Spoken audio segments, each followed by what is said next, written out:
Question 6. Find the value of x such that -2/7, x, -7/2 are 3 consecutive terms of a GP. यहाँ पे एक GP के 3 terms आपको given है, तो x की वैल्यू निकालने के लिए कहा जा रहा है। तो यहाँ आप ध्यान दो, किसी भी GP में अगर 3 टर्म्स गिवन हो तो वहाँ पे फॉर्मूला कौन सा हम किस तरह से अप्लाई करते हैं उसे समझते हैं। तो मान लो A, B, C ये 3 टर्म्स है एक GP के। GP का टर्म्स होने का मतलब है कि इनका रेशियो एक दूसरे के इक्वल होगा। ओके, और रेशियो निकालने का फॉर्मूला आप जानते हो, रेशियो होता है next term divided by previous term. Okay, so यहाँ पे ये हमारा फर्स्ट टर्म A1 हो गया, ये A2 का टर्म, A3 का टर्म। रेशियो में आप जानते हो फॉर्मूला क्या हो जाएगा यहाँ पर, A2/A1 दैट मीन्स B/A, मतलब ये रेशियो इक्वल होगा इनके रेशियो का, so equal to A3/A2 that is C/B। अब यहाँ देखो B into B, cross multiply में B² बन रहा है equal to A into C. कहने का मतलब जब आपके पास किसी GP का 3 टर्म गिवन हो तो उस कंडीशन में जो मिडल टर्म होगा, यहाँ पे देखो A B C में B हमारा मिडिल टर्म है, मतलब मिडिल टर्म का जब आप स्क्वायर करोगे, जैसे यहाँ B² हो गया, इक्वल होगा वो first term into third term के। ठीक है, तो इसी फार्मूला को यहाँ अप्लाई करके इसे हम सॉल्व करेंगे। ओके, सो लिख लिया given term of a GP is -2/7, x, -7/2 since B² is equal to first term into third term A into C, therefore B² के जगह पे x² आ जाएगा equal to A into C के place में -2/7 first term लिख लिया, then third term into -7/2। अब यहाँ देखो 2 से 2 वन टाइम में कैंसिल, इसी तरह ये भी कैंसिल हो गया वन टाइम में। सो x² इज इक्वल टू हो गया, अब साइन इंटू करो, minus into minus plus, 1 into 1 1 plus का 1 दैट इज 1, x² 1 है, so x is equal to √1 हो जाएगा, that means x is equal to +-1 is the answer. Now second part, x + 9, x - 6 and 4 are 3 consecutive terms of a GP। Again यहाँ एक GP के 3 terms आपको दिए गए हैं, तो x की वैल्यू निकालनी है हमें। ओके, तो यहाँ लिख लिया हमने given 3 consecutive terms x + 9, x - 6, 4 लिख लेंगे। सिंस 3 टर्म्स के लिए फॉर्मूला आप जानते हो होता है B² is equal to first term into third term, therefore B² middle term हुआ, यानी कि x - 6 का होल स्क्वायर हो जाएगा, x - 6 का whole square is equal to first term यहाँ पर x + 9 हुआ, x + 9 इंटू c यानी कि थर्ड टर्म, सो इंटू में 4। अब देखो x - 6 होल स्क्वायर, ये हमारा a - b whole square formula पे है, जो कि होता है a² + b² - 2 into a into b। तो इस तरह से इसे स्प्लिट करेंगे, a के प्लेस में x होगा, b के प्लेस में 6 हो जाएगा। सो ये हमारा हो जाएगा a² यानी कि x का स्क्वायर प्लस b² यानी 6 का square 36 minus 2 into x into 6, 2 into 6 12 हो गया, सो 12 एंड ये x हो जाएगा आपका। ओके, इक्वल टू में 4 से x को इंटू करेंगे, 4x + 4 into 9 is 36, equal to का साइन है, इधर भी प्लस का 36 प्लस का 36 कैंसिल हो गया, तो यहाँ हमारे पास बच रहा है x² - 12x, और इधर से इक्वल टू के बाद जो 4x है प्लस साइन में, इसे हम इधर ले आएंगे इक्वल टू के पहले, तो माइनस का 4x बन जाएगा एंड इक्वल टू में अब 0। अब यहाँ -12x - 4x सॉल्व होगा एक साथ, सो लिख लेंगे x² माइनस माइनस में minus sign carry, 12 + 4 is 16x equal to 0। Now x² - 16x से हम x कॉमन कर ले सकते हैं, तो इन ब्रैकेट बच जाएगा यहाँ से 1x माइनस यहाँ से 16 इज इक्वल टू 0। अब इसे कंपेयर करेंगे, एक बार x की वैल्यू 0 लेंगे तो x इक्वल टू 0 हो जाएगा, और एक बार x - 16 इज इक्वल टू 0। तो यहाँ तो x इक्वल टू 0 हो गया, लेकिन यहाँ से हमें मिल रहा है x इज इक्वल टू -16, इधर आकर प्लस का 16। हमें x की वैल्यू निकालनी थी, सो हम लिख लेंगे hence x is equal to 0 और 16 इज द आंसर, बिकॉज यहाँ x की हमें 2 वैल्यू मिल रही है, एक 0 और दूसरा 16। Clear? Now third part, x, x + 3, x + 9 are first 3 terms of a GP। तो यहाँ गिवन तीनों टर्म को हमने लिख लिया, x, x + 3, x + 9 3 टर्म है, यहाँ पे ये हमारा मिडिल टर्म होगा, मतलब B² बन जाएगा इसका, फॉर्मूला के अकॉर्डिंग। सो लिख लेंगे सिंस, फॉर्मूला पहले लिखते हैं, B square equal to A into C. B square middle term हो गया, बी हमारा, ए फर्स्ट टर्म और सी थर्ड टर्म, ठीक है। सो इसी के अकॉर्डिंग इसे सेट करेंगे तो ये हो जाएगा x प्लस 3 का whole square is equal to A के प्लेस में x हो जाएगा इंटू बी के प्लेस में x प्लस 9। सॉल्व करेंगे x प्लस 3 का होल स्क्वायर मतलब a plus B whole square पे आ गया।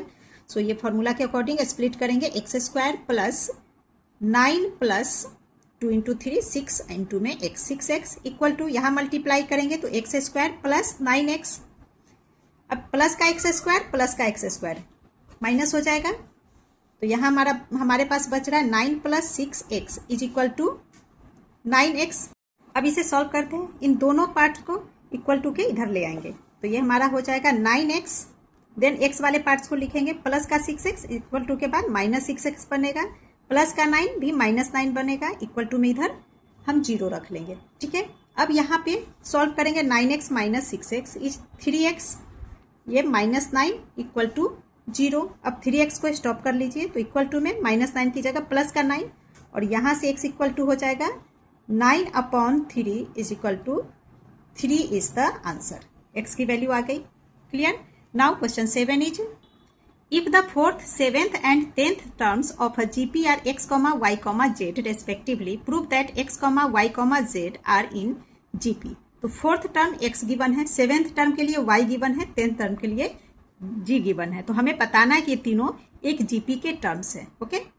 तो यहाँ पे nth टर्म का फॉर्मूला जानते हो, an इज इक्वल टू होता है a इंटू r यानी कि रेशियो एंड इसके पावर में n-1, ये फॉर्मूला आप जानते हो, ठीक है। नाउ सॉल्व करेंगे तो हमारे पास 4th टर्म है यानी कि a4 गिवन है, n के प्लेस में 4 हो गया, ठीक है। a4 हमें x गिवन है, a4 यानी कि इस फॉर्मूला के अकॉर्डिंग हो जाएगा a इंटू आर और n-1, तो n यहाँ 4 है, 4 में 1 माइनस करेंगे 3 इज इक्वल टू x। तो यहाँ पे सीधा आप करना, जैसे a4 इक्वल टू x है तो 4 की जगह यहाँ सीधा 3 आ जाएगा। अगर यहाँ a9 होता तो यहाँ पे 8 आ जाएगा, 1 माइनस करके लिख देंगे रेशियो के पावर में, ठीक है। नेक्स्ट हमें गिवन है a7th टर्म, तो यहाँ लिखेंगे a7, y गिवन है, a7 हमारा हो जाएगा a into R to the power 6 equal y के। इसी तरह से a10 is equal to g given है तो ये हो जाएगा a into R to the power 9 equal to g, ठीक। क्वेश्चन में हमें प्रूव करना है कि x, y एंड g ये एक GP का टर्म है, ठीक है। 3 टर्म्स है तो 3 टर्म्स GP का टर्म होगा कब, जब हमारा बी स्क्वायर इक्वल होगा ए इंटू सी के। कहने का मतलब मिडिल टर्म का जब आप स्क्वायर करोगे तो ये इक्वल होगा first term into third term के, ठीक है।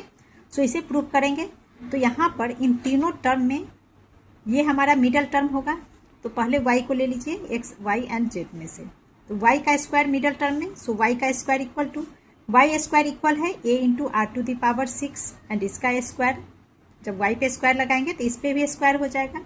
इस पार्ट को सॉल्व करेंगे, a square into R to the power 12, 6 into 2 12 हो गया।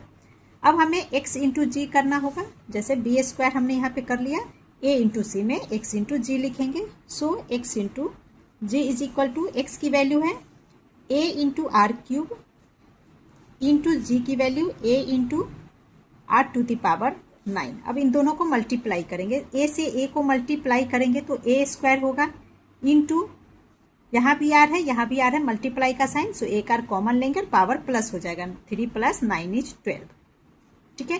तो यहाँ देखो दोनों से इक्वल आ रहे हैं, सो हम लिख लेंगे since y square is equal to x into G, दिया x, y and z are in a GP, okay. Now question 8, the 5th, 8th and 11th terms of a GP are P, Q and S। तो clear है, A5 हमें given है, P एक 8 में लिखेंगे Q and A11 equal to S हो जाएगा। तो हमें शो करना है Q square equal to P into S, ठीक है। तो पहले हमें गिवन है, लिख लेंगे given A5 is equal to P, A8th term equal to Q and A11 equal है S के। अब nth टर्म फॉर्मूला के अकॉर्डिंग A5 इक्वल टू हो जाएगा a into R to the power, यहाँ 5 है तो ये 4 बन जाएगा, ठीक है, इक्वल टू P इसी तरह से यहाँ पे लिखेंगे a into R to the power 8 की जगह पे 7 is equal to q. Now a into R to the power 10 equal to s. And हमें प्रूव करना है, to prove q square is equal to p into S. ये हमें prove करना है. ठीक है, सो प्रूव कर लेते हैं. तो प्रूफ में ये LHS हो गया RHS. ठीक है, LHS पार्ट को लेंगे. LHS में है Q का स्क्वायर. सो यहाँ लिख लेंगे Q square is equal to, देखो यहाँ पे Q इक्वल टू निकला है a into R to the power 7. So ये हो जाएगा a into R to the power 7 and square है, सो इस पे भी स्क्वायर हो जाएगा. इस पार्ट को सॉल्व करेंगे तो a का square into R to the power 7 into 2 is 14. ठीक है, a square into R to the power 14 हो गया. नाउ RHS पार्ट को सॉल्व करेंगे. RHS में है p इंटू एस. तो p के प्लेस में p की वैल्यू लिखेंगे तो ये हो जाएगा आपका a into R to the power 4 into s की वैल्यू है a into R to the power 10. दोनों को इंटू कर दीजिए, a into a square into R. अब पावर प्लस हो जाएगा, 4 प्लस 10 इज 14. देखो LHS एंड RHS दोनों ही s एक दूसरे के इक्वल है, सो हम लिख लेंगे therefore LHS is equal to RHS, hence proved.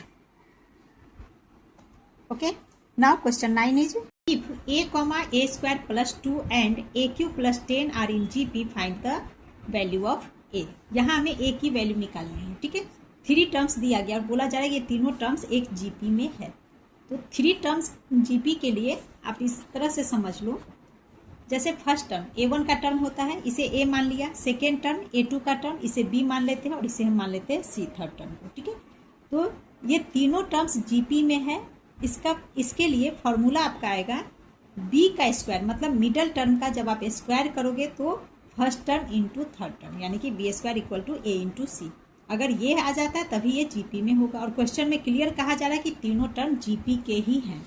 सो यहाँ पे सीधा हम लिख लेंगे since B square is equal to A into C, क्योंकि कहा ही जा रहा है कि GP का है. सो सीधा ये लिख लिया. देन B स्क्वायर B के प्लेस में हो जाएगा A स्क्वायर प्लस 2 का whole square is equal to A into C. तो A तो A ही रहेगा, इंटू C में ये वाला पार्ट लिखेंगे थर्ड टर्म को A3 प्लस 10, ये ब्रैकेट के अंदर आ जाएगा.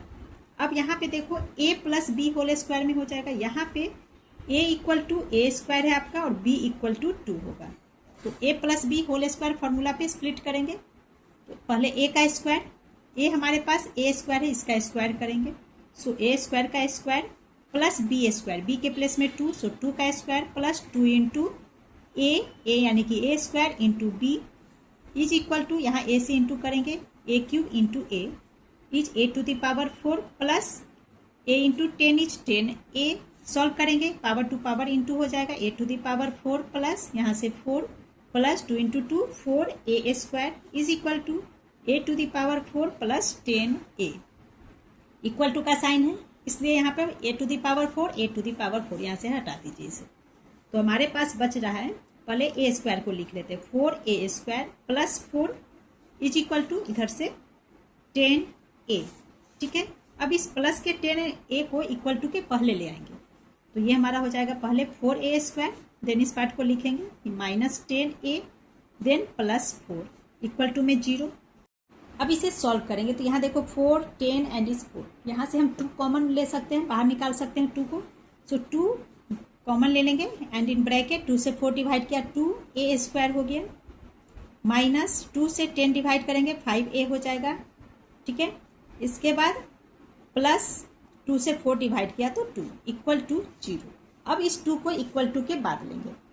तो आप जानते हो कि मल्टीप्लाई में वाले पार्ट को जब हम स्टॉप करते हैं, जैसे इस पार्ट को हमने स्टॉप किया तो यहाँ लिख लेंगे 2A square minus 5A plus 2 equal to. तो ये वाला 2 इक्वल टू के बाद अपॉन में आ जाएगा 0/2 दैट इज 0. सो यहाँ सीधा हम 0 लगा देंगे. ओके, अब यहाँ पे मिडल टर्म स्प्लिट करेंगे. तो मिडिल टर्म स्प्लिट करने के लिए first term into last term, तो ये आपका हो जाएगा पहले 2A स्क्वायर. ठीक है, तो यहाँ से आपका हो गया 4A स्क्वायर. अब इसे 2 पार्ट में हमें स्प्लिट करना है. पहले माइनस का साइन है, बाद में प्लस का साइन है, तो इन दोनों बॉक्स में हमें माइनस का साइन रखना होगा. और यहाँ आपका हो जाएगा 4a एंड यहाँ 1a। ठीक है, तो 1 लिखने की जरूरत नहीं, सीधा a लिखेंगे। So -4a minus a plus 2 equal to 0। देखो माइनस माइनस में माइनस साइन कैरी करते हैं, डिजिट को ऐड, यहाँ कोई नंबर नहीं मतलब 1 है, 1 + 4 5 है। ठीक है, एंड जब दोनों को इंटू करेंगे 4 × 1 is 4, minus into minus plus, so plus का 4a² हो गया, a × a²। ठीक है, तो इतना डिटेल में जाने की जरूरत नहीं है, बस मैं थोड़ा सा आपको समझा दी, जिनको प्रॉब्लम होगी उन्हें डिवाइड हो जाएगा इसलिए। ठीक है, अब आगे सॉल्व करते हैं। 2a² माइनस 4a, यहाँ से हम कॉमन लेंगे, 2a कॉमन हो गया एंड इन ब्रैकेट यहाँ से 1a बच गया, माइनस डिवाइड करेंगे यहाँ 2a से 4a को, तो 2 देन माइनस यहाँ से 1 कॉमन लेंगे and in bracket a - 2 equal to 0। इसके आगे मैं इधर सॉल्व कर रही हूँ। तो देखो a - 2 एक फैक्टर ये हो जाएगा, दूसरा फैक्टर मिल रहा है 2a - 1। सो लिख लेंगे 2a - 1 एंड अनदर ब्रैकेट में a - 2 इक्वल टू 0। ठीक है, अब इसे 0 के साथ इक्वेट करेंगे, तो 2a - 1 इस पार्ट को 0 के साथ रखेंगे एंड इसी तरह से a - 2 इक्वल टू 0 हो जाएगा। तो यहाँ पे 2a को स्टॉप करेंगे, -1 इधर आकर प्लस का 1, a इक्वल टू हो गया 1/2। यहाँ पे a को स्टॉप करेंगे तो -2 इक्वल टू के बाद प्लस का 2 बन जाएगा।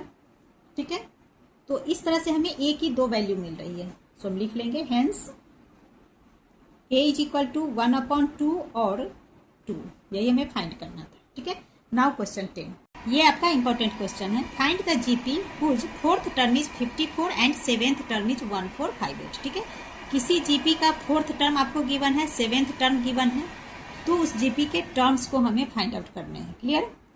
तो यहाँ पे टर्म हम कैसे निकालते हैं, जीपी का टर्म कैसे बनता है, पहले उसे समझ लेते हैं। तो जीपी का फर्स्ट टर्म तो a ही होता है, सेकेंड टर्म a2 कैसे बनेगा, तो ये बनता है a × r से। a फर्स्ट टर्म हो गया और उसमें मल्टीप्लाई करेंगे रेशियो को इनके। ठीक है, तो फर्स्ट टर्म हुआ a, सेकेंड टर्म बनता है a × r से। इसी तरह से जो थर्ड टर्म एपी का जीपी का थर्ड टर्म होता है ये बनेगा AR²। ठीक है, जो 4th टर्म होगा AR3। तो इस तरह से आगे टर्म बनते होते हैं। ठीक है, तो जीपी के टर्म्स किस तरीके से बनेंगे ये आपको ध्यान में रखना है। तो यहाँ हमें इस टर्म्स को फाइंड आउट करने के लिए हमें क्या चाहिए, फर्स्ट टर्म चाहिए और रेशियो चाहिए। ठीक है, तो 4th term 7th term given है, इन दोनों की हेल्प से पहले हम रेशियो निकालेंगे, उसके बाद इन सभी टर्म्स को निकालेंगे। ठीक है, सो पहले जो गिवन है उसे लिख लिया। 4th टर्म गिवन है मतलब a4 equal to 54, 7th term का मतलब a7 इक्वल टू 1458। ठीक है, nth टर्म का फॉर्मूला होता है an equal to a × r⁻n-1। GP में nth टर्म का ये फॉर्मूला होता है, तो इसके अकॉर्डिंग इसे सॉल्व करेंगे। यहाँ a4 मतलब n के प्लेस में 4 हो गया, सो यहाँ 4 - 1 3 हो जाएगा। सो a4 के लिए हम लिखेंगे a × first term into ratio two the power 3, 4 के प्लेस में 3 इक्वल टू 54। इसी तरह से a7 के लिए हो जाएगा a × r⁻, 7 के प्लेस में 6 इज इक्वल टू 1458। ठीक है, तो दोनों टर्म्स हमारे पास है, अब हमें इनका रेशियो चाहिए। हम लिख लेंगे a × r⁻6 upon a × r⁻3, because ये हमारा 4th टर्म है, ये 7th टर्म है। ठीक है, तो इसका रेशियो हम कैसे निकालते हैं, next term upon previous term. ठीक है, तो नेक्स्ट टर्म यहाँ ये 7th टर्म होगा, इसलिए पहले इसको लिखेंगे अपॉन में प्रीवियस टर्म को। ओके, इज इक्वल टू, तो ये हो जाएगा 1458 अपॉन में 54। देखो a से s कैंसिल हो गया, यहाँ पावर 6 है, यहाँ अपॉन में 3 आ रहा है, that mean 6 - 3 is 3, so r³ हो गया इज इक्वल टू 54 से 1458 को जब आप डिवाइड करोगे 27 टाइम में डिवाइड हो जाएगा। सो यहाँ हम लिख लेंगे 27, r³ इक्वल टू 27। यहाँ से हम सिर्फ r को रखेंगे, रेशियो को इक्वल टू, तो ये 3 इधर आकर क्यूब बन जाएगा, √27। सो r इक्वल टू हो गया 3, रेशियो हमारे पास 3 आ गया। एंड अब इस r की वैल्यू को हम इस AR³ में रखेंगे, इसे आप इक्वेशन 1 मान सकते हो। ठीक है, सो हम यहाँ लिख लेंगे putting r equal to 3 in first, तो ये हमारा हो जाएगा a × r के प्लेस में 3 हो जाएगा, 3³ इस तरीके से इक्वल टू 54 है, सो 54। अब यहाँ से a को स्टॉप कर लेंगे तो हो जाएगा 54, a के साथ ये मल्टीप्लाई के फॉर्म में है 3 का क्यूब, तो इधर इक्वल टू के बाद ये अपॉन में आ जाएगा और 3 का क्यूब होता है 27। 27 से 54 डिवाइड करेंगे तो 2 आ जाएगा। ए मिल गया हमारे पास 2, ए यानी कि फर्स्ट टर्म आ गया, रेशियो आ गया। अब हम इनके टर्म्स को निकाल लेंगे। सो यहाँ मैं टर्म्स निकाल रही हूँ, ठीक है। Therefore terms of GP is equal to, अभी आपको समझाया, पहला है होता है ए, देन होगा ए इंटू आर, ठीक है। नेक्स्ट हो जाएगा A R square, A R cube, इस तरह से। सो ए के लिए तो 2 ही आएगा, तो यहाँ हम लिख लेंगे 2 कॉमा ए इंटू आर, ए 2 है, आर 3 है, 2 इंटू 3 6। ए आर स्क्वायर, तो रफ में देखिए ए आर स्क्वायर का मतलब कैसे निकालेंगे। ए आर स्क्वायर ए हो गया 2 इंटू आर की जगह पे 3 का square, that is 2 into 3 into 3 9, 2 into 9 is 18। So third term यहाँ 18 हो जाएगा। इसी तरह से ए आर क्यूब निकालोगे तो ये आपका 54 एंड सो ऑन। क्लियर? तो ये हमारे जीपी के टर्म्स हो गए। Now question 11 is